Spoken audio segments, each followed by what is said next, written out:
O governo acabou com a política de aumento real do salário mínimo, aquela que levava em conta a inflação e o crescimento do país. No projeto da Lei de Diretrizes Orçamentárias para 2020, enviado por Bolsonaro ao Congresso, o salário mínimo será corrigido apenas pela inflação que já passou. Para comentar essa e outras notícias da área econômica, nós estamos com Ilmar Ferreira Silva, do Escritório Regional do DIEESE em São Paulo. Bem-vindo, Ilmar. Boa tarde. Como vai? Boa tarde. É a primeira vez, então, em 15 anos que o salário mínimo não vai ter esse aumento real. É bastante impactante.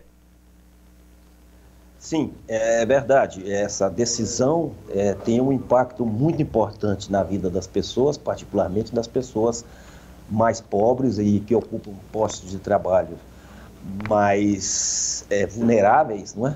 Só para ter uma ideia dessa dimensão, se essa política de repasse apenas da inflação passada estivesse vigorando lá desde 2004, que nós temos o acompanhamento, ele seria hoje equivalente a R$ 572, né? Há uma diferença brutal em relação aos 998, que evidentemente não é suficiente para uma pessoa ainda, mas significou uma recuperação muito importante nessa remuneração ao longo desses últimos anos. Puxa, com esses, fazendo atualização só pela inflação, então o mínimo passaria dos atuais 998 para R$ 1.040 no ano que vem. É realmente um crescimento muito baixo. Isso projetando desse ano, né, para o ano que vem, né? É uma coisa que, inclusive, essa projeção de inflação também aí para chegar nesses 1.040, né, que está previsto na diretriz orçamentária, já é de se questionar, porque nós temos nos primeiros 3 meses do ano uma média de inflação acima de 0,55%, ou seja, se a gente projetar isso para os 12 meses, a gente encontra já uma taxa de pouco abaixo de 7%, 6,7%, não é? Então, quer dizer, esses 1.040, foi projetada como uma inflação, uma taxa anual de inflação de 4,2%, que não está sendo indicada nesse momento, pelo menos nos primeiros 3 meses do ano. Nesse mesmo projeto de lei de diretrizes orçamentárias, agora de 2020, o governo colocou que não haverá concurso público no próximo ano. Qual que é o impacto de uma decisão dessa? Olha, é difícil de a gente arriscar um número em termos de impacto que feche isso aí. Mas, evidentemente, é um impacto muito grande na área de absorção de pessoas que estão à procura de emprego, né? E que o concurso público é uma alternativa para muita gente jovem que está começando a carreira, que tem alguma formação já, né, regular, e que poderia estar aí acedendo a essas vagas que vão ser totalmente eliminadas, né? Sim. É muita gente que passa muito tempo se dedicando a estudar para concurso público e, de repente, com uma notícia dessa, é preocupante por conta de todas essas pessoas que vão ficar sem chão. Exatamente, principalmente numa conjuntura atual em que você tem aí praticamente 13 milhões de desempregados e o mercado de trabalho vem sendo muito pressionado por conta das políticas de propositivas no sentido do crescimento econômico que não acontecem, né? Já há alguns anos. Sim.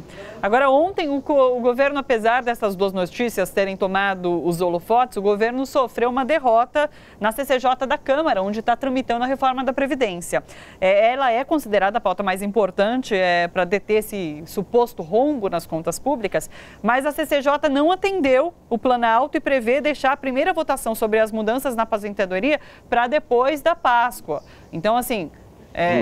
não conseguiu passar agora, parece que vai perdendo força essa reforma e essa discussão está sendo adiada.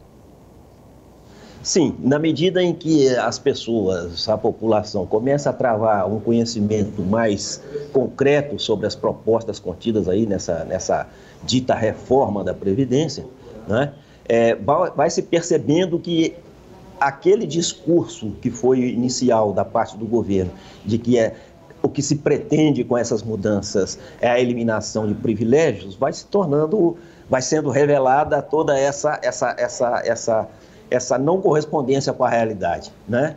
porque as mudanças são todas direcionadas no sentido de dificultar acesso, né, das pessoas e cortar benefícios daquela parcela mais pobre da população e mais necessitada, como é o caso do benefício de prestação continuada, né? Claro. Só para terminar, é uma pequena informação, mas que é bastante impactante, que a Petrobras decidiu não renovar projetos culturais apoiados pela estatal no valor total de 13 milhões. Essa decisão atinge, por exemplo, o Festival de Cinema de Brasília, o Festival de Teatro de Curitiba, e vai nessa mesma crítica que a gente está fazendo sobre a questão do desemprego no país, que já é muito alta, e esse setor cultural movimenta muito emprego, então é outra decisão que prejudica o trabalhador brasileiro. Exatamente, é um discurso totalmente contraditório, né, nesse ponto de vista, quer dizer, para além da própria questão de patrocinar eventos culturais, manifestações culturais, tem esse rebatimento sobre a questão do emprego, que nesse setor é uma coisa também que não é desprezível, a quantidade de postos de trabalho, de qualidade para as pessoas que vão ser perdidos aí. E isso termina por, mais uma vez, rebater em cima da própria previdência, da própria arrecadação do governo, né? No sentido inverso do que se propõe, do que se apregoa.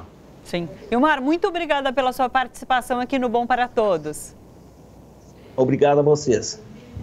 Gente, bora fortalecer a TVT? É só clicar em inscrever-se e depois clicar no sininho. Pronto! Assim que pintar notícia nova, você fica sabendo no ato.